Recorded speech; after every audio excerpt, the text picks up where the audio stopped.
Cloud. All right. Good morning again. This is Vicki Hagberg with Northland Small Business Development Center, and I'm here with Rovena Claxton, our HR expert consultant, to do a training today. And so this training is going to be hiring employees, a step-by-step guide, and we hope we can get you some great information on how to start that process, right, and hire your first employee. Or maybe it's a tune-up, right, and you haven't checked in on HR topics in a while. We're definitely going to cover some of those hotspot topics as well. Rovena, would you like to introduce yourself? I would. I'm Rovena Claxton. I'm, as Vicki said, an HR consultant with the Small Business Development Center. I've been doing this, working with small businesses in our region and other regions of Minnesota for about the last nearly 2 years now. So we'll be going through here in just a minute my background, but I can tell you that a large part of what I do is spending time on hiring and hiring issues. So Vicki, do you want to talk a little bit about the Small Business Development Center? Yeah, absolutely. Thanks, Rovena. So I am Vicki Hagberg again. I'm the Associate Director of Northland Small Business Development Center. We are located in northeastern Minnesota. Do you want to go to the next slide, Rovena? We can talk a little bit about the services we offer. Northland SBDC offers no-cost confidential consulting to small businesses and aspiring entrepreneurs. And we cover a wide variety of topics: understanding finances, understanding your cash flow, working on business plans, buying and selling businesses. But we also have specialty consultants that cover topics like marketing, digital marketing, traditional marketing, human resources. We have Rovena. We have a QuickBooks expert, and we have experts in web design and e-commerce. And all of these services, again, are provided at no cost thanks to grant funding that we receive from the federal, state, and local levels. So thank you to all of the communities that provide support to us. If you are not located in northeastern Minnesota, in one of the 7 counties that we have up on the screen, there is an SBDC near you as well. And so I'll post in the chat in just a couple of minutes the link to the statewide map of small business development centers. So this is a service that's available nationwide, really, and I'll show you that statewide map. So if you're interested in receiving no-cost consulting assistance for you, sign up on our website. And as a note, at the end of this training today, there's going to be a survey that pops up on your web browser. We'd really appreciate if you would fill that out for us. Fantastic. All right, Rovena, I'll hand it over to you. Okay, so just a little bit about me. As I said, I spend a lot of my time on hiring issues, and I'm actually doing some hiring for one organization that's a part of my consulting practice. But I've had my practice for several years now. I am coming to you from Grand Marais, Minnesota this morning, just about 5 miles outside of town. My experience for the last 30 plus years has been in nonprofit healthcare, in Fortune 100 and 500 manufacturing corporations, and in small business. My husband and I have owned a small retail business in Minneapolis, in a Minneapolis suburb, for about the last 14 years. So some of the things I'll cover with you today, as far as setting up your business, hiring your first employee, comes from very practical experience over the years here. So some of the roles I've held have been vice president, senior director, consultant, business partner, etc. And you can access my services. I'll talk a little bit periodically about what I do in the space of, in the hiring space with employers, and you can access my services through Vicki. All right. So here's what we're going to be talking about today. 4 areas. How do you go about hiring for my business? We're going to talk about the importance of timing.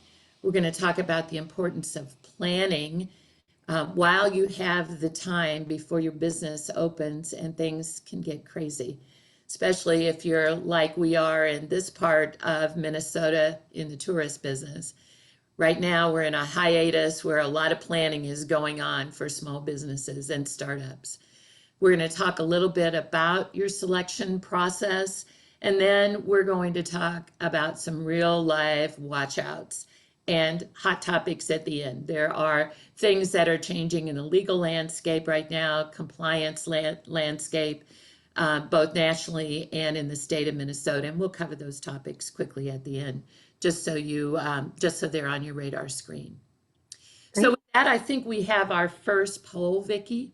Exactly. I'm going to launch it up. We're going to have a few polls today to learn a little bit more about who's attending and tailor our presentation a little bit as we go for you folks that are here. And so our first poll should be coming up on the screen.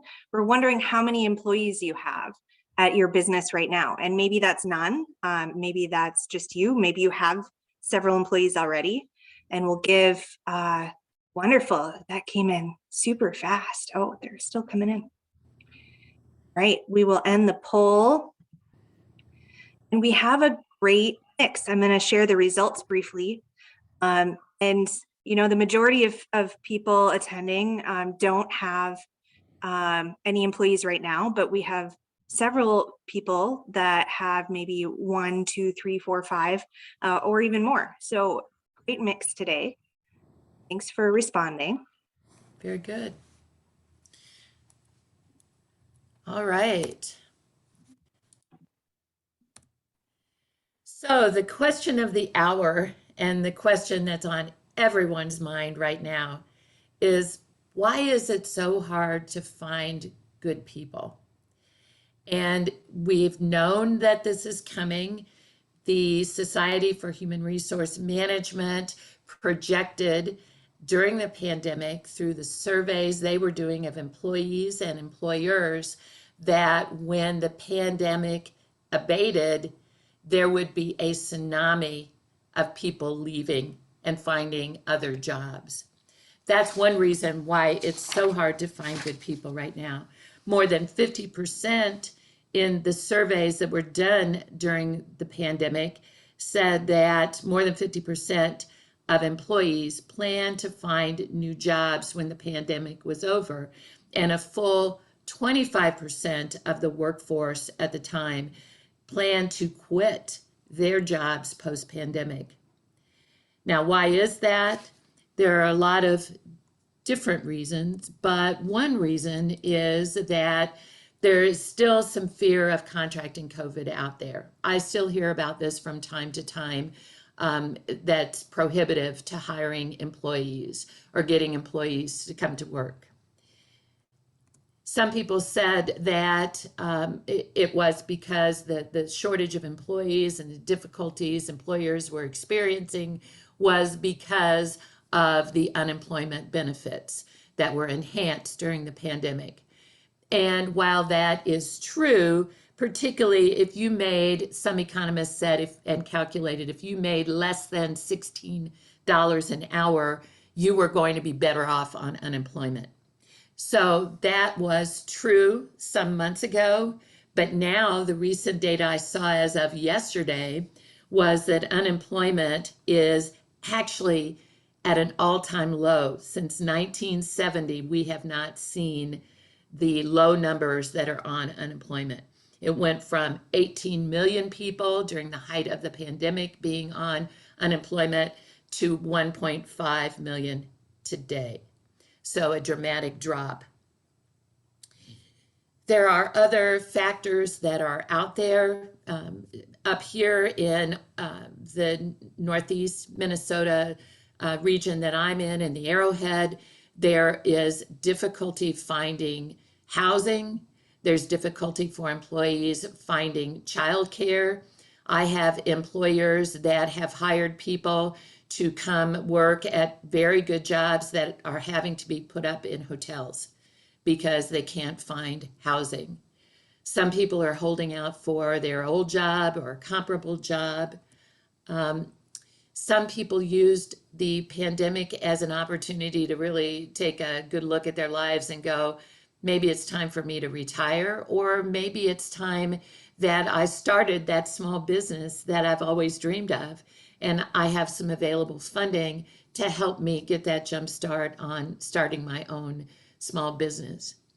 I worked with an employer last week who we had a very good candidate. And why was he coming to us for employment?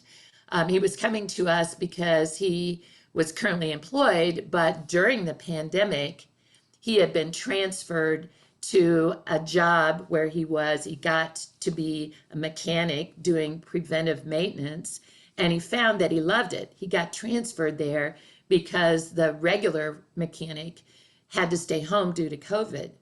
When the regular mechanic was able to come back after extended time off, he got bumped back to his old job and said, no, I'm going to go out there and look because I found that I really like what I was doing. So there's any number of reasons, but it has hit employers hard, and everyone is having difficulty finding good employees. And some people out there now are chasing the dollars. I had a couple of other people last week quit employers because down the street they were offering more money. That is a very difficult spin to get yourself in because you continually are chasing the dollar as an employer if you only concentrate on the money.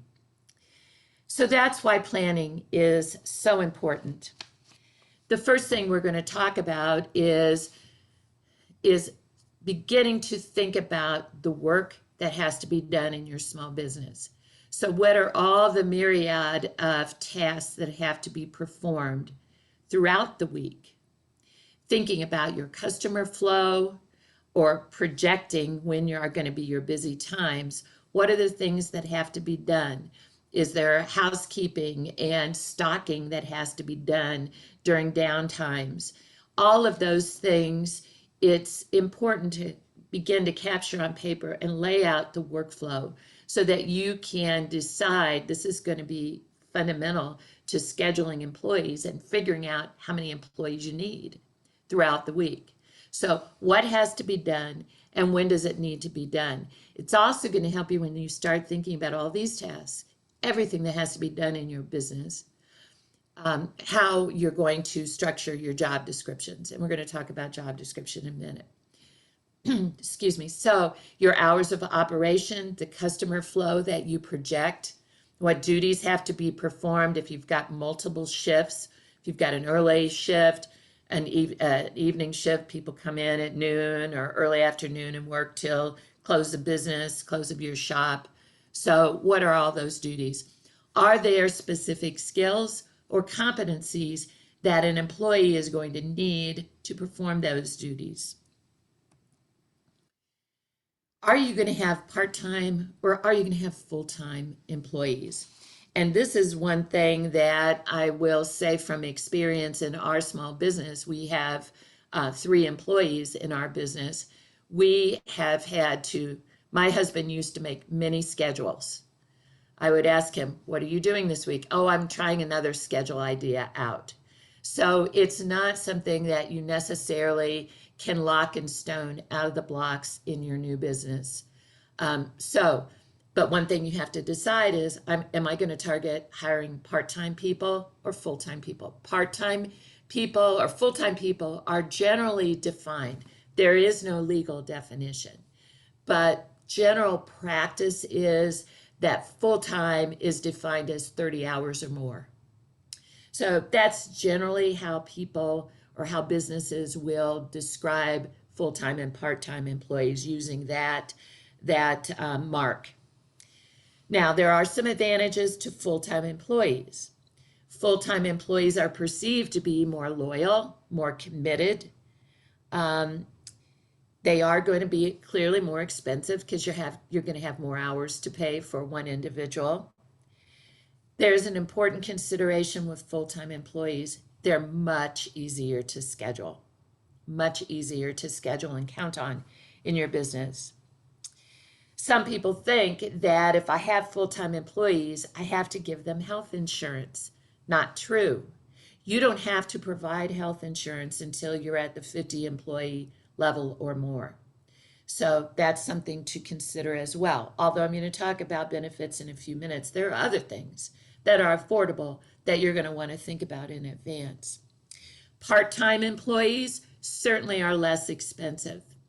One thing you get with part-time employees, or you could get, is if you're able to pay them a little bit more than you might a full-time employee, you might be able to get a higher level of skill. So these are things, again, to think through. You may gain more productivity with part-timers because you can have more part-timers and schedule and have coverage if people call in. But they can also have other jobs. There's the loyalty factor, and there's the scheduling nightmare that they can create. That's what we found in our small business. So we have all full-time employees. But that's something to really think through. I encourage you to build a course schedule early on and stick to it, because then you're going to be able to talk to your employees that you're interviewing about what are the expected hours and get it to paper. Something just as simple as an Excel spreadsheet that begins to help you play with your hours of coverage. And again, make sure you think about how you're going to cover if somebody calls in, because you don't want to be dropping everything you're doing as the owner all the time to cover your front desk, etc. All right. So as you think about planning for hiring employees into your business, I encourage you to think about that in terms of a timeline. This I used if you've got 6 months. Let's say you are thinking now about your business. You just closed on your business. You're going to be hiring and you're going to be starting up your grand opening in 3 months at the beginning of summer, or 6 months. Start thinking back in time from your opening day and think about all the things that are going to take some time. Things like job descriptions early on over in the 6-month block, things like job descriptions, schedules, employment policies, work rules, benefits that you're going to offer. All those things take some time to work through, and you will learn as you go. The next things that you are going to want to make sure that you get done are the things that we'll go through on the Minnesota new hire requirements. In Minnesota, I'm going to refer you to a website that tells you everything. It's somewhat overwhelming, as Vicki said yesterday. It is a lot to think through, because there are like 18 or 20 different to-dos. But begin to work through those things that need to be done on the website I'm going to give you. And quite honestly, a lot of them don't take very much time, but there are a lot of them. The new hire unemployment account, the employer ID number, your work comp insurance. There are many required forms and posters that have to be posted. And then you're going to want to also be thinking about your onboarding process. When are you going to bring them in? If you've got a grand opening on June 1st, that's not the day you're going to be bringing your employees in. So you may want them for 2 weeks in advance to help you get your place of business spruced up or ready to go. You might only need them a week in advance so that you can cover the training. But thinking through that date and all the things that need to be done prior to the grand opening so your employees are ready. It's going to take somewhere around 60 days to go through the posting your job, interviewing, and selecting employees. We're going to go through those steps as well, but be sure to plan adequate time, because there again is no manufacturing employees out here, and you're going to be challenged with finding them. So give plenty of time, but you can't give too much time, because if you give too much time, they're not going to stay around waiting for you to start your business. So, beginning onboarding, your required paperwork, that's, the last couple of weeks prior to opening. So those are the things that I encourage you to start thinking about because of the time, and you don't want to have to rush with so many other things you're thinking about in opening your business. So Vicki, I think we have another poll here. We do, but first we had a question come in on the Q&A, Rovena, that Sure. I'm not sure if you know the answer to offhand. I know the answer for workers' comp, but I'm not sure for unemployment insurance offhand. Are you required to pay for unemployment insurance for a family member working full-time for an LLC? And I'm assuming this means what's statutorily defined as an immediate family member, which is, Yeah. parent, Unemployment. grandparent, grandchild, I believe. No, I don't know off the top of my head. I want to say I'm not sure that you do. I think there is a call out in it, but I would want to confirm that before someone took that answer to the bank. Yep. And we can look into that afterwards. And that's something that you could dive into a little bit more with Rovena one-on-one as well through the consulting services that we offer, and make sure that you get a thorough answer on that. I do know that for an immediate family member, workers' comp is not necessarily required, but I haven't seen the statute for unemployment insurance on that one. So hopefully we can find that answer for you. Can we send it back with the materials, or maybe we can just have a summary of here's some of the questions that came up? Yeah. Yeah, we can include that in the follow-up email. It's a great idea. Okay. Thanks, Rovena. And thank you for the question. Yeah, okay. So that poll though on independent contractors, I'm going to launch real quick. And we'll see if people have used independent contractors for your business. And if you're not sure, that's okay. You can click yes, no, or if you're thinking about it, it's all right. It's not going to be a quiz later, we promise. But we will talk more about what does constitute an independent contractor and some of the hot topics around wage theft there. All right, so we have most of the people in. I'm going to close the poll. And most of people say yes, which matches up with a lot of the clients that I work with, that independent contractors are used for a variety of reasons in small businesses. Okay.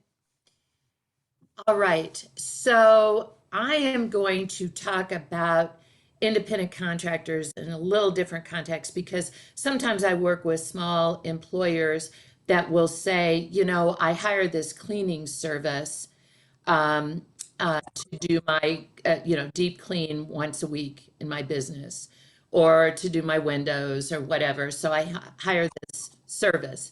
That's not what we're talking about here. We're actually talking about independent contractors who do some of the work of your business. Okay. So this is a very hot topic across the country and in the state of Minnesota, because it is vital that you be able to make a proper determination of whether that person working in your business is one or the other, either a contractor or an employee. Again, leave out the services that you are purchasing, that you're paying invoices to, a service for housekeeping, bookkeeping, okay, other things like that. That's not what we're talking about. But the push and pull right now, and is probably best illustrated in the case of Uber, the Uber drivers. There was a huge settlement with the state of New Jersey a few years ago that really prompted a lot of this discussion, because there was a claim made that the Uber drivers were solely working for the organization or for the business, didn't have any other clients, and were economically dependent on the employer, and should have been getting benefits, should have been getting unemployment, should have been getting work comp, should have been getting all the terms or all of the benefits that would be associated with being an employee, holiday pay, etc. And so that prompted a discussion across the country, and it has gone back and forth. So there used to be a simple answer to this. The IRS used to have a 17-factor test. It was a little one-pager, yes or no. And you answered a series of questions, and it told you magically whether they were an independent contractor or an employee. But today, it's a little bit grayer of an area. And so the questions that have to be answered today is, are you going to be controlling how the work is performed? Will you be controlling the materials, tools, a workspace, when, where, and how? Will they be working inside your business and you giving them computers, tools, software, etc.? Is the work that they are going to be performing an essential part of the business? If you have a counseling business, for example, and you are hiring someone to be a counselor in your family therapy business, is that work that they're going to be doing an essential part of the business? Well, yes, because they are doing the business of your organization. Are the workers' services also additionally offered to the general public, or are they working exclusively for you? This is the question I see the biggest confusion on when I work with small businesses. Am I employing somebody that it's like me? I have, 5 full-time clients and a bunch more, that are part-time clients. So I offer my services to a variety of organizations, even though they're the same services. They are HR services. So these are the finer points. And why it's such a big deal, this is straight from, I'm going to go over the criteria that's straight from the website, the Attorney General website in Minnesota. The Attorney General's office says that as many as 20% of employers in the state of Minnesota misclassify at least one employee. And they call them independent contractor when they should have been called an employee, not usually vice versa, because the problem is that it can rob a worker of protection under the law, things like work comp and unemployment, when they should be getting those things. During the pandemic, we were fortunate enough in the independent consulting world that special carve-outs were made in unemployment, but typically contractors would not get any sort of unemployment. It robs the state of tax revenue. That's a big deal for the state. When you should be paying employee taxes and you're not, or the employees should be paying their state taxes out of their paycheck. So it is considered by the state of Minnesota to be a form of wage theft, and we are going to talk about wage theft here in just a few minutes and why that's a big deal. But again, if this is another question you have to ask or answer in your planning as you think about the schedule, as you think about the work, as you think about part-time, full-time, contractor, employee, this is one to be careful with, and to reach out to Vicki and I if there's any sort of question that you have about it. If it is an employee, obviously, when you hire them, they have to fill out their W-2s and their state income tax forms, and their W-4s, and then you have to issue those W-2s at the end of the year. If it is an independent contractor and you pay them over $600 or more in a calendar year, you're going to need to provide them a 1099 of their earnings for the year. And that has to be done before the end of January in the next year. So something, an important piece to be aware of. And then finally, this 20% that are misclassified as an estimate, it is most commonly found in construction businesses, janitorial, house cleaning, home care, trucking. If you think about these businesses, this is where you're going to find the most dispute and the most potential for misclassification. All right, moving on. As I think about part-time, full-time, contractor, etc., there are things that I need to do differently depending on my population. So if I am hiring an independent contractor that's going to work periodically for me, they have their own business, you're going to know that probably because they're going to have their own LLC. You're going to want to verify any credentials that you know, in the case of that I used as a therapist or a counselor, you know, you're going to still be responsible for verifying that they have the necessary credentials. If you're hiring an electrician that's a contractor, verify that they've got the appropriate credentials, correct? Verify that they have insurance coverage. They need to have work comp. And I would suggest that in a lot of times companies will use a contract with independent contractors, because in that contract it will say, I certify here by my signature that I have my own work comp insurance up to a certain number of dollars, so that they don't turn around and if they get hurt, sue you and your business. You do have an obligation if you employ an independent contractor to make sure, even if they have their own business and they're an independent contractor, that they are informed about the hazards. Under OSHA law, you have an obligation to identify those potential hazards. If they're an employee, and again, we're going to go through all of this briefly here in a moment, those are the things you need. We've mentioned them. We haven't mentioned business registration. This is one of the first things that new business owners, including myself, have gotten hit with. The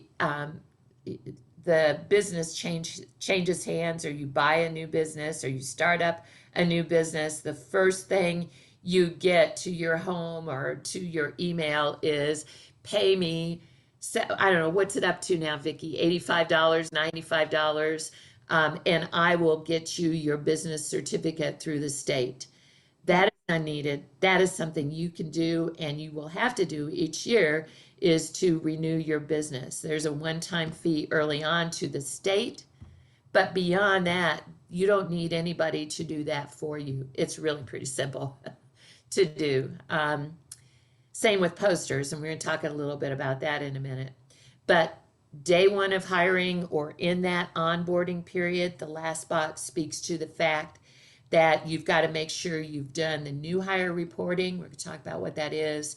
The I-9 forms, which are the immigration forms for your employees. Again, not needed with a contractor, but certainly a business requirement for employees. And then the withholding, tax withholdings, and the Minnesota wage theft form, which is also a really big deal. So again, this is where we are now. We are talking about this. Some of these things you can go online and spend a morning at them and get a whole bunch of this stuff knocked out, getting your registrations done and your new hire account. But again, some of them take longer. So we're going to go through and talk a little bit about, did you have any comments on this yet, Vicki? Anything you want to jump in? No, I think maybe the one thing I would add is if you haven't registered with the IRS yet, say you've only registered with the state of Minnesota, but because you're a sole proprietorship, you didn't, or you didn't have a business bank account, you didn't register with the IRS. That's something that our consultants can help you with also. So again, if you have questions on this, you can ask the consultant that you're already working with. If you're not already working with an SBDC consultant, be sure to sign up for services on our website. Looks like another Q&A just came through. Good. Oh, and this is an easy one. I can handle this one. Will we be receiving a copy of the slides? Yes. Later on this week, we will send out a PDF of the slides from today's presentation, as well as a copy to a recording of this if you'd like to rewatch the presentation. And any questions that answers to any questions that come up that we Yes. Yep. haven't been able to answer in the context of this. So again, the checklist for hiring, everything you need to do in this state is easily found on this link. So when you get the presentation, you open it, you should be able to click on the link. Certainly you've got the address. And it is that very thing. It is a checklist. There are several things that have to be done online, okay? You can't do them on paper or anything else. They have to be done online.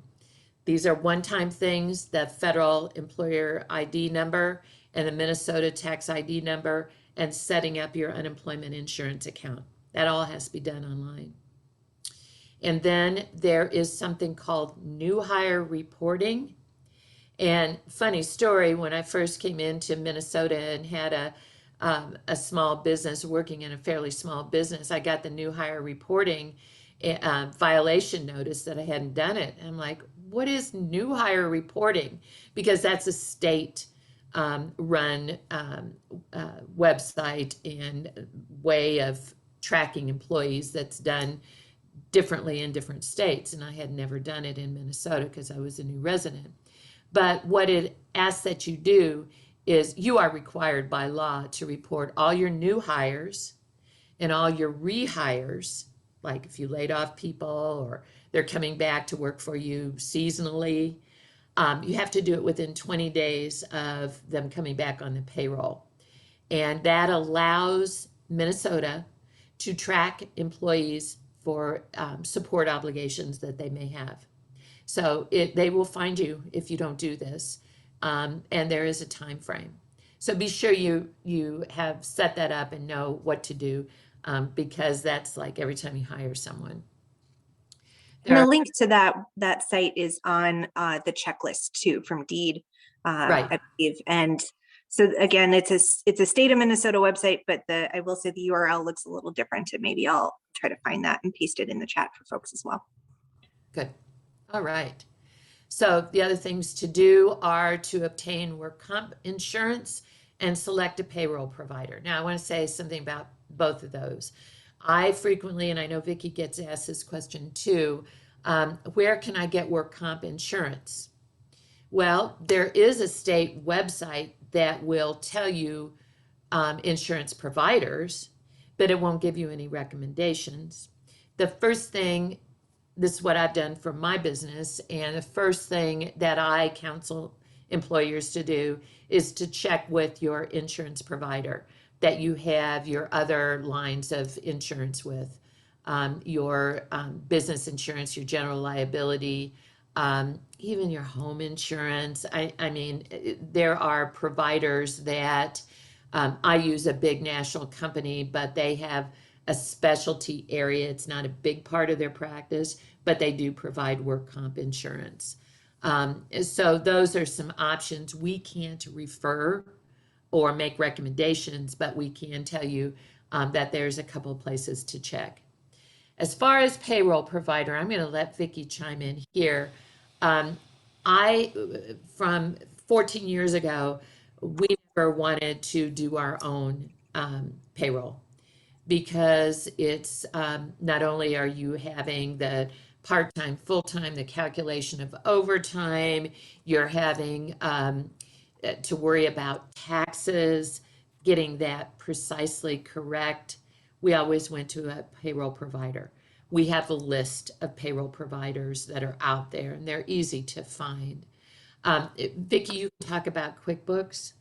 Yeah, I don't think there's a right or wrong answer around payroll and how you're going to do it as an employer, right? It can be pretty time consuming, and it's not something that very many people are going to be familiar with. You might know how to run your business really well, but not everyone is an HR expert, which is part of why we work with Rovena so closely with our small businesses that are clients of ours. So for payroll providers, you have a couple of different paths that you can take. You can work with a payroll provider, like Rovena said, that will take the time from your employees and do the magic and issue a check to them, right? It's pretty seamless. You can do it yourself as well. with the tool of something like QuickBooks. There's other systems out there that you can use as well. But QuickBooks, if you're using that for bookkeeping, can be used to set up your payroll for your employees. You might need to upgrade depending on which version of QuickBooks that you're using to do that. There is going to be a monthly fee for the payroll service and then per employee. And but it's something that you could do yourself to try to save a little bit of money each month, which might be worthwhile, especially as you start to get more employees and those fees start adding up. If you do have QuickBooks and you are interested in setting up payroll for that you're going to be doing yourself, we do have a QuickBooks expert as well. The bookkeeping version of Rovena, her name is Katie Dane, and she can also work with you one-on-one through our grant programs at no cost if you're located in northeastern Minnesota, to work with you to help you set that up and teach you how to integrate that into your QuickBooks. You can also do payroll by hand. You know, there's tables that you can access from the IRS of how much your withholding is supposed to be depending on the amount of pay. And you can go in and manually deposit those taxes and withholdings that you have to withhold from paychecks. It's not usually something that I recommend for people that aren't comfortable with that process, right? Just from the standpoint of it's something you don't really want to mess up. It takes a lot of time, and the cost to access payroll processing services is not as high as it used to be. It's really come down quite a lot and become a lot more accessible. I think the last option I forgot to mention would be your bookkeeper. If you're paying someone to do your books, likely can process your payroll as well. So there's a lot of options around payroll, but it is a little bit more complicated than just writing someone a check. You have to make sure that those withholdings are properly calculated and deposited for each paycheck. Couple of quick stories about this from a couple of different clients that I've run into challenges with on the payroll side. There are a lot of rules and regs about checks, employees' checks. And for example, in the state of Minnesota, overtime law, when you pay overtime, is essentially over 48 hours in a week. You have to pay overtime, unless certain things are true about your business. And then you have to pay according to federal wage an hour, which is over 40 hours. Okay, so there's a big difference there. And this happened to be a business that had grown over the years and was paying over 48 for overtime, but it actually grown to the point where they met one of the first criteria for paying over 40, which was they were then at a revenue line of $500,000 or more in a year. 500,000 or more in a year was the break off or the cutoff for revenue that said they had to start paying their employees over 40 for overtime instead of over 48. Big opportunity because they were questioned by the employee. Am I not supposed to be getting this over 40? Another case, Minnesota is very, very sticky about what you can take from final paycheck, okay? You have to have it in writing that anything you deduct, uniform or keys or anything like that, can come out of their final check. So there's some real watch outs just from a legal side, and you want somebody that's familiar in terms of partnering with you on those things. All right. We wrap up payroll. I'm going to launch the poll real quick and see, now that we've learned a little bit more about it, if folks are using payroll for their small business, how are you doing it now? And I have a feeling a few folks aren't doing payroll yet because they don't have employees yet, but we'll see what people are using. All right, give it another couple seconds. Okay. And in this case, a lot of people are using QuickBooks already. to do it themselves. And so I think that shows that it's accessible with a little bit of training. That's something that you can definitely do. And one of our attendees today is also hiring a payroll provider and just streamlining that process. Great. All right. All right, let's move on to a few more things that we want to talk about relative to new hires. Now, those things that we referenced on the website for the new hire checklist on the state were things that are done online, but there are some paper records that you also have to keep in your business. And you are required by law to do those tax forms. There's no place you send those. You keep those in your business. You probably share them with your bookkeeper, but those are forms that you keep as part of your records. The I-9, the immigration form that says that an employee is legally able to work in this country. There are multiple instructions that go with that, but that's a record that's kept in your business. And you have to have for all people that you hire, and it has to be done within 3 days of employment, or you're violating the law. There are links on that site to everything that you need as far as these forms, the I-9 forms, and make sure they're up to date, because I do find from time to time employers are using old forms. And so usually in the top right-hand corner, you will see the date. Make sure you got the most recent one. That W-4 form has changed in the last year or two, right? Yeah. Pretty significantly, so. Yeah, and the I-9 form is clearly marked that it expires at the end of, or October, I think, of 22. So you know that you've got a current one up until that point. And then you are also going to find links to all required forms except wage theft. And that's where you will have to click on to the second link we've got there on the right-hand side of the slide. And you can just even type in Minnesota wage theft if you can't find the link. But this is a law that was passed July 1st of 2019. You didn't hear about it a lot because what happened 6 months later was the pandemic, all right? So there are fines associated with this. Every employer, it doesn't matter what size. If you've got one employee, you have to give them a wage theft form. You do this when they're hired, and it asks you to complete things like, what is their rate of pay? You know, when will they be paid overtime? What deductions are coming out of their check? That would be taxes and anything else. It will talk about if you have questions about your check, who you call. It will give the name of the check or the payroll provider, what will be on your check. It's a variety of information, pretty small print on a one-page form. And the forms are available online, but you do have to give that to every new employee. So you're going to want to complete it. You're going to want to hand it to the employee, have them sign that, and then that goes in your business records within your business, and give them a copy of it, okay? Because they now have websites set up, you know, with the state that if your employer is not giving you this information, report it, because, you know, they're out of compliance with the law and there are fines.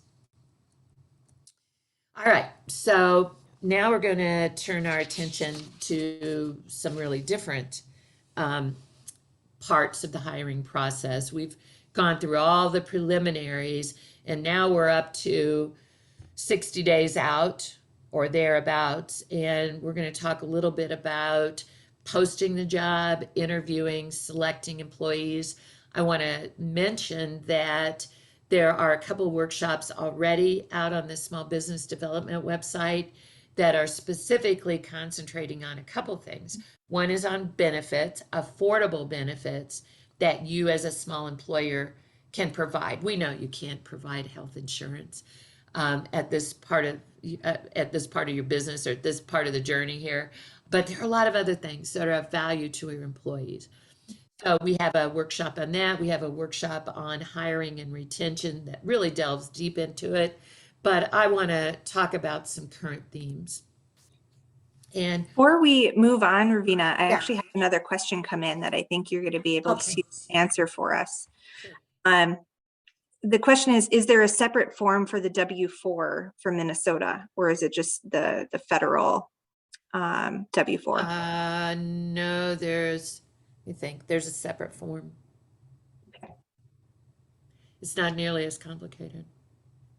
We'll double check on that too and include that in our Yeah, in our I'll follow-up confirm email. it. I'll confirm it, but I am 99% sure on that one. Sure, thanks. All right. So this is something that I think it probably tells the most about the selection process as anything. Today, it's important to hire for attitude and think about training for skill, because every new job has a certain amount of training to it. But if you are able to hire for attitude, if they're dependable, if they are inquisitive, if they want to learn, if they've got great people skills, if you are a retail business where it's a customer facing role, it's going to be important that you hire somebody that has that service attitude, especially when the going gets rough with tough customers, depending on what you do in your business. But that's something to keep thinking about as you begin your interviewing process. So, as you have thought about laying out the schedule of work, what has to be done, when, by whom, think about what the most important requirements are. Is it work ethic? Is it skill? Is it ability to get along with other people? If they're an electrician or a tree service, tree cut, it might not be. You're the business owner. You're going to be working with the customer. It may not be, the ability to work with others may not be nearly as important as it would be in a retail, in a restaurant. Dependability, I would say, is something that probably transcends any job, and being able to collaborate with the customer. But the point being is that if you identify what's most important, because you're not going to find the perfect or ideal candidate, especially not now. So be able to prioritize what's most important, because you're going to want to screen accordingly. And I'm going to talk about the questions, and you're going to want to think about references. Do I do references or not? Getting you here to the posting process is the importance of that job description, because hopefully you've started working on a job description. I work with a lot of my small businesses on job descriptions because they're critical to posting. Here are some things to think about. Where are you going to post? A lot of people post on Facebook. It works for them. Minnesota Works is the state website for displaced and unemployed workers and other workers as well, but specifically directed for the unemployed. Craigslist, some people swear by Craigslist. There are some cautionary tales with things like that, though, because these are not monitored site. And sometimes I read something the other day that said post a job on Craigslist and be prepared to get a bunch of spam. So they're not regulated sites like an Indeed or a Glassdoor or some of the more typical posting locations. There are things in the community. We happen to post a lot of jobs on Boreal up here, which is our community website. So just cast a wide net and see where people seem to be gravitating to find out jobs. I use, with one employer that I'm working for right now, or with, we use Indeed exclusively because it's got an expense associated with it, but it allows you to track, screen. It has a bunch of different features that are really very convenient. When you go to post a job, create a clickable title. This is, you are innovative, you're entrepreneurs, but this right here isn't the best place for buzzwords or innovation. You will see some people try to advertise things as, the wizard or a rock star or a technology ninja or whatever. But excuse me, it's important to avoid those sorts of things. I'll tell you a story. I used to work for someone who wanted to call a job the customer or the guest experience guru, something like that. Well, what was the job? It was the receptionist. And so no one would go on to that title, especially on a site of, customer service guru or whatever it was, and necessarily apply for that. They wouldn't know that it was a receptionist job. Think about a succinct description, maybe 2 sentences about your business to energize them. Maybe it's something you use on your website to tell the world about your business. Use that on your posting too. Just, keep it short, to the point, succinct. I don't like seeing postings that have all of this HR legal stuff in it. You might have an EEO statement, one statement, we're an equal opportunity employer, but beyond that, all the essential function, all that, you can way over function on that. And there are other places to put those things besides your postings. Consider on your job description as well as your posting, if you're requiring certain experience, number of years, high school degree or high school diploma, whatever, consider using the word preferred, because that gives you the wiggle room to, if you're not getting those applicants, or you find somebody that knocks your socks off, but oh my God, they don't meet the requirements I just put on my posting, you don't create a problem for yourself and not be able to hire that person. So consider using that word preferred qualifications. Set the pay for the job. Again, be really careful about, I see hiring bonuses. We have our local DQ that offered, I don't know, really attractive hiring bonus last year. I am not sure that they're continuing to do it, but it was certainly, and I'm seeing employers with pandemic pay and so forth. That is kind of unwinding at this point. But look at similar businesses in the state of Minnesota. If you go to Indeed salary, it will give you averages for that particular job, so you know about what candidates are getting for your particular job. Do look, if you go to Indeed and salary.com, do look at the number of people that are responding, because that's a downside. You can get a really inflated wage and go, oh my God, I can't pay that. And look at the numbers, and it's like 5 people in the state reported that job. When there's tons of people in that similar job. So be prepared to adjust, though. I can tell you right now from experience, even the shortest of job descriptions, I will put down some things that are required certifications just in a particular business. And I still won't get it with the online resume because people do not read these postings very well. So that's, again, a reason to keep it succinct. And then as you start getting in resumes and applications, you have to decide whether or not to use an application or a resume. I have employers that do both, or do either or. I like applications. I would suggest that you not get them off of Google, because I have found applications out there for employers to use, templates and so forth, that I'm looking at those questions and like, you can't ask that in the state of Minnesota. So reach out to Vicki or me if you're thinking about using an employment application, because we'll have a legally compliant, informative one for you. I like an application that says, I understand, signature line at the end, 2 things. I give you my authorization to check references, and I understand that if I falsify any of the information on here, it may be grounds for termination. So I like an application for those 2 reasons.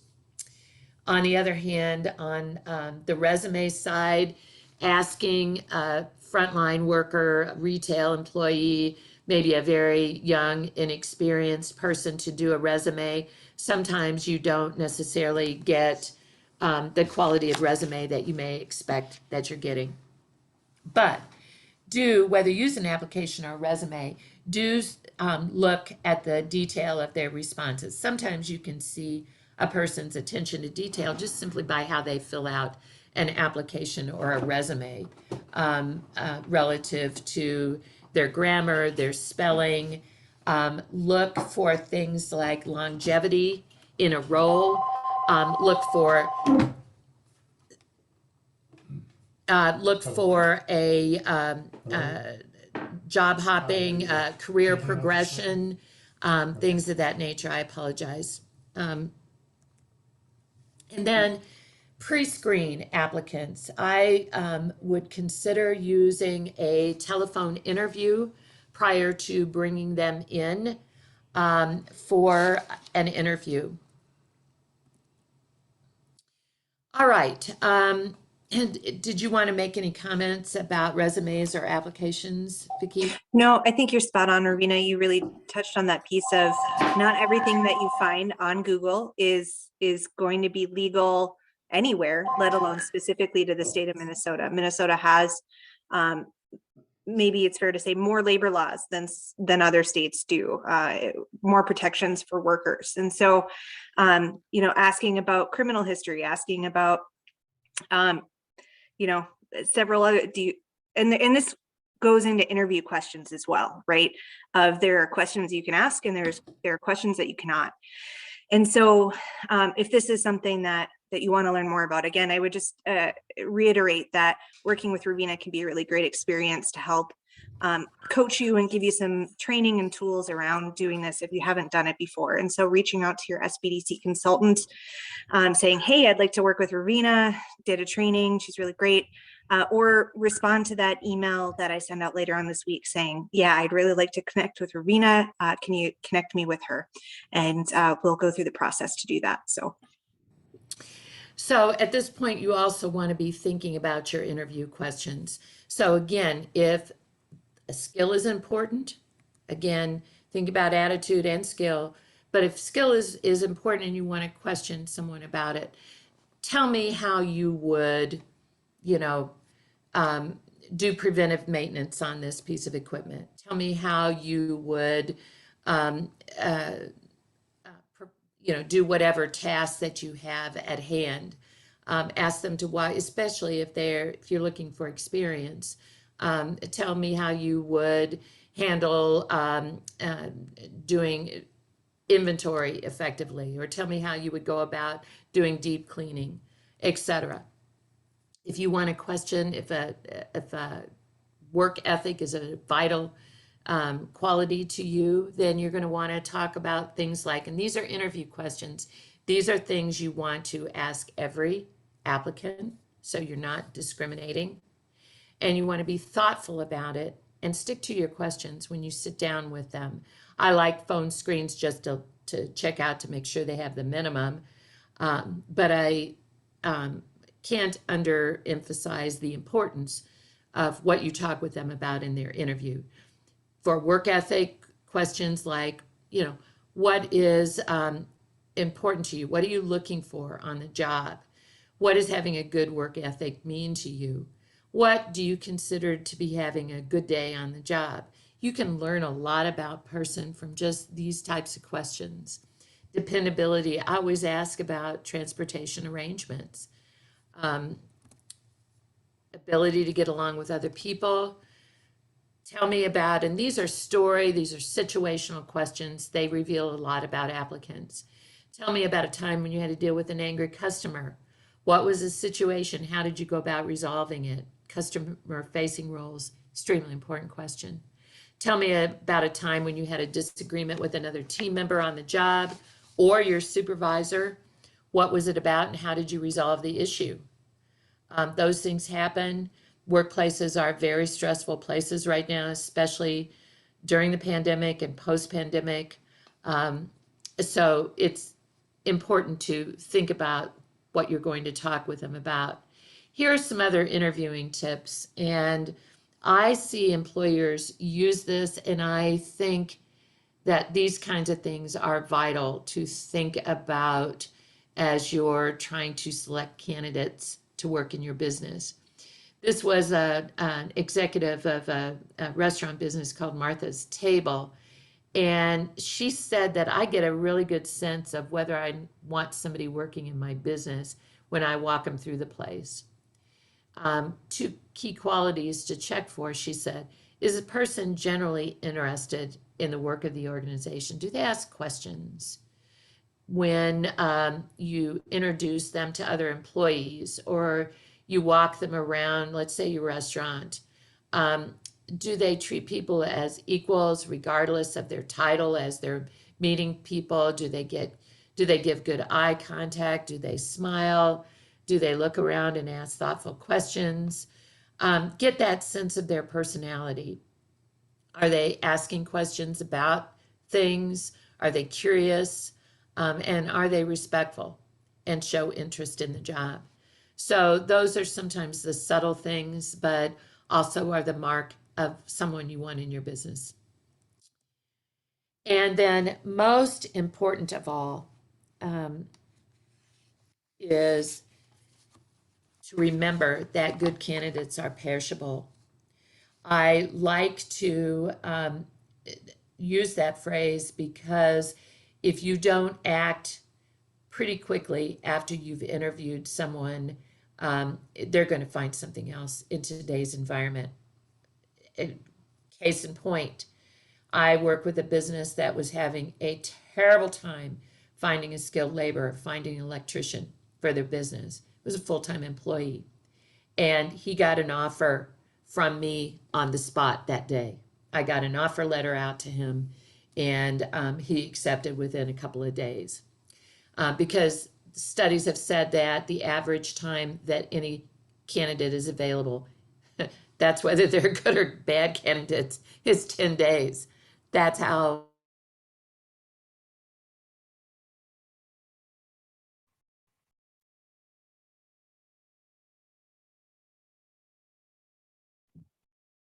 All right, I'm trying to figure out if it's my internet or Rovena's internet that might be glitching currently.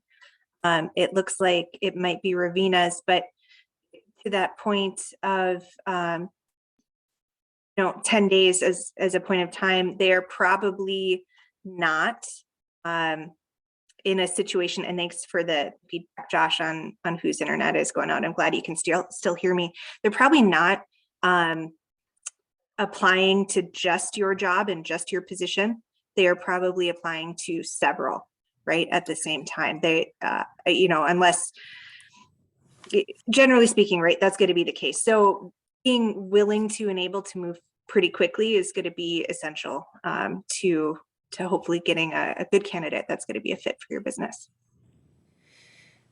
Vicki, I was going to talk a little bit about using the job description during the interview. I don't know. It seemed like we had a connection. Yeah, I think, can you reshare your screen, Rovena? And then you were on the slide, and I was just following up because of the connection glitch on the piece of hiring and how long of time you have. But yeah. Okay. Here we go back. great. Seeing it? Are you seeing it now, Vicki? Yes, absolutely. All right. All right. Another example of a small business here that was using the job description and learned the importance of using the job description. Sometimes as a small business owner, you will hire somebody to do multiple jobs. Everything okay on the connection, Vicki? You will hire somebody to do multiple jobs. So this particular business had a retail employee that they also wanted to do some marketing, okay? Facebook, website, things like that. Well, in the job description, I always say, if you can put the percentages of time that someone is doing specific task, all the better. Because this particular employer lost a really good employee, not for really any fault, because the person loved the job, but it really wasn't what they thought it was going to be. They wanted to be in marketing, and there wasn't very much of the job that was really marketing. It was sort of a side part of the job. So try to be really clear. That enables people to be more long-term employees because it's been very realistic to what they were, signing up for. Don't fail to understand that there are a few things out there that give you tax credits for hiring certain populations, veterans. I won't go through all of this, but SNAP benefits, of convicted people for felonies. In the state of Minnesota, we have a ban the box law, which means that you can't ask about their criminal background until they've received an offer of employment. You can do it as a contingent piece, but you have to extend them an offer first before you can inquire on that. And what I want you to consider and think about, so be careful how you phrase anything like that in an application. I've taken that out of applications I use, one's conviction record. But in 2018, people with criminal convictions comprised about 1/3 of the adult working age population, and that percentage is growing. So that's a huge part of the employee population out there. So something to also bear in mind. Just in the last few minutes, 10, 15 minutes here, I want to cover a couple of other things for your hiring process. And the question being, do I really need a handbook and work rules and all those things? Rovena suggested that I be thinking about 6 months out or 3 months or the maximum time out because it takes kind of the maximum preparation time. Do I really need an employment handbook? Well, I always tell clients, if you get a complaint about anything from an employee, they go to any external agency, they get a lawyer, they go to the Human Rights Commission, file an EEO complaint, they go to the Department of Labor and file a wage and hour complaint. There are going to be 3 things any investigator is going to ask you about because I've had to supply these and handle the investigations. So they're going to ask you for your policy or your handbook. They're going to ask you for any sort of disciplinary documents, and they're going to ask you for the job descriptions. So these are the kinds of things that you're going to want to think about as you think about work rules. Sometimes people don't even call it a handbook. They'll call it an employment guide, or they might couple it with some procedures in their business. But still it covers, so it's not legally required, but it is a best practice to, in your own defense and in clarity of expectations. So it's your business's policies, your expectations, and what your employees can expect from your business. There are also some legal obligations, the employee at will. We're an employee at will, not only state, but federal workplace. And so that means that I can fire you at any time and you can quit at any time for any reason. Now, for an employer, you can't violate the law. You can't discriminate and all these other things. So that's the caveat to firing anybody. But you're going to want to lay out those obligations as if you have expectations so that it is very clear. If you don't have one, think about how your employees are going to know some of these things that are listed in bullet points, your lateness policy, how they call in, if they're not going to be able to come to a shift, how time off is approved, if you've got any shift swapping rules about calling in, any intolerable offenses where if they steal from you, they're going to be fired or sent home and probably fired. Cell phones, that's a big one right now. This is hotter than dress codes. Use of cell phones in the workplace. So being very clear about when those can be used and when they can't be used, because you as a business owner do not have 10 pairs of eyes in your head. You cannot see every employee and know what they're doing because you have your work to do too. So that's the value of a handbook. Sometimes organizations will use posters too, or other kinds of notices, but it's something that I always ask employers to think about. Some other tips when you're hiring people, think about if you're going to check references. There are pros and cons. Who would give you a bad reference? I don't know. That would probably be an accident. So that's what I always, because I think there are some real downsides. They are time consuming. If you ask for a reference check from a big company, they're going to tell you the dates of employment and their job title. You're not going to get a lot of the kinds of information that you want. Now, in small communities, let's face it, business owners talk to other business owners. But that can be a dicey territory. You have to be super careful if you're ever going to check up on employees, because you could violate the law by doing so. So just be thoughtful. Be sure you have a release if you're going to check references, and make sure that you are, oh, that guy looks a little seedy, I think I'll check his references. No, you got to check references on everybody in that job, or you'd be discriminatory, right? So think through those questions. I like offer letters for new employees. I have businesses that are actually changing hands, people buying existing businesses. I always start out by a clean break, and I suggest that the new employer officially hire the current employees with an offer letter saying this is your first day with our new business, title of business, because you probably changed the business title, more than likely. Here's your rate of pay, and if there's anything you're going to consider past years of service for, like maybe they get an extra week of vacation at 5 years or something like that, paid time off, putting anything like that in the so-called offer letter. So I always put in there, here are your conditions. You're being given a conditional offer of employment. That's conditional on you bringing in things like your I-9. I always tell people, first day, don't come in without these things.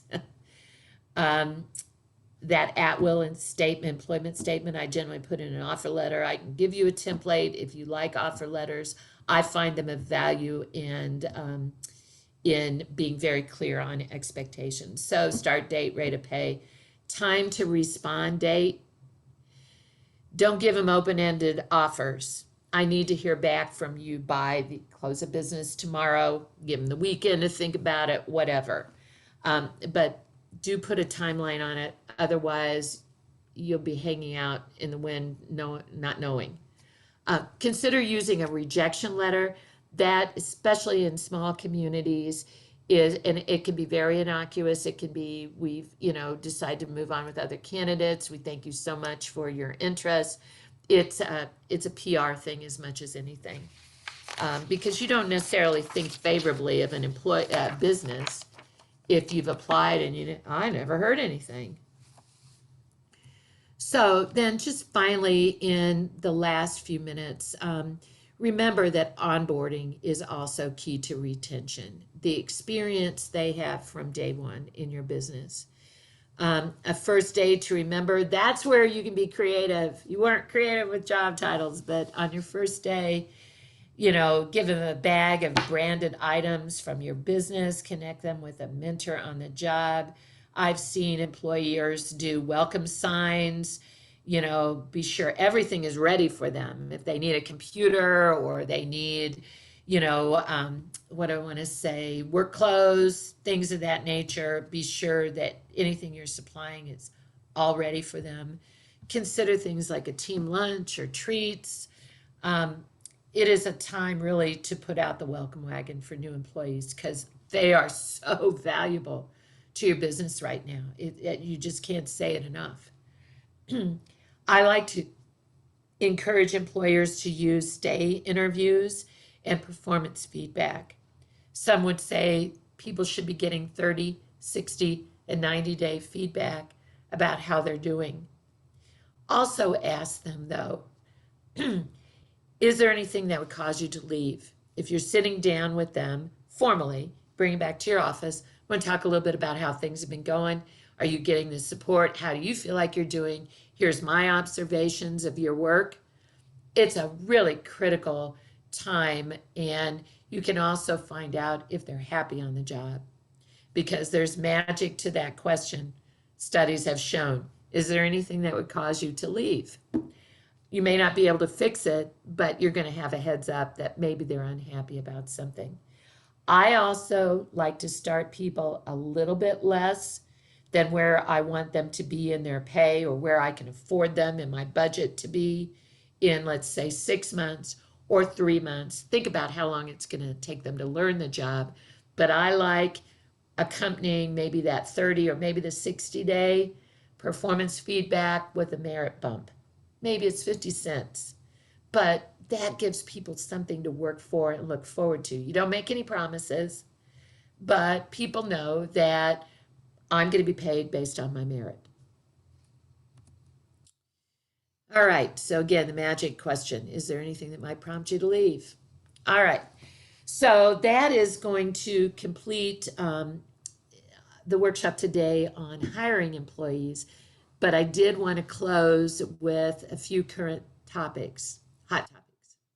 Yeah, before you get into it, Rovena, I wanted to make just a quick announcement. We had a couple of polls, but with 10 minutes left, I think we're going to skip them and really focus on these hot topics, answer any questions that you might have.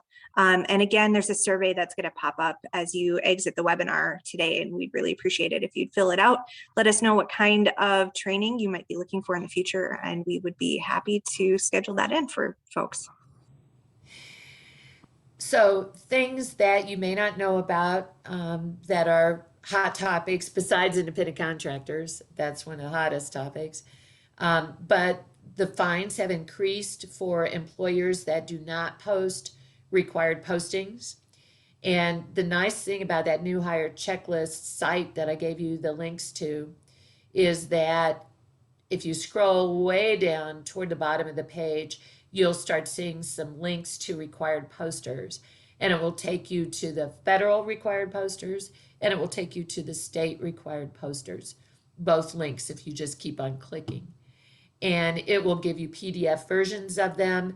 You can print them.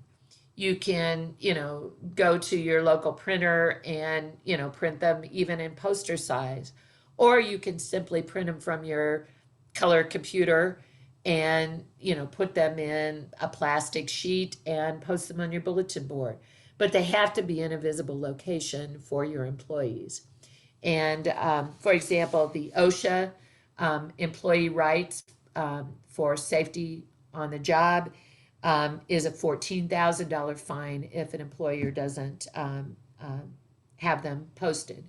So be aware of those things, but they're easily available. You don't have to spend money, is my point, on them, unless you just want, the big framed posters.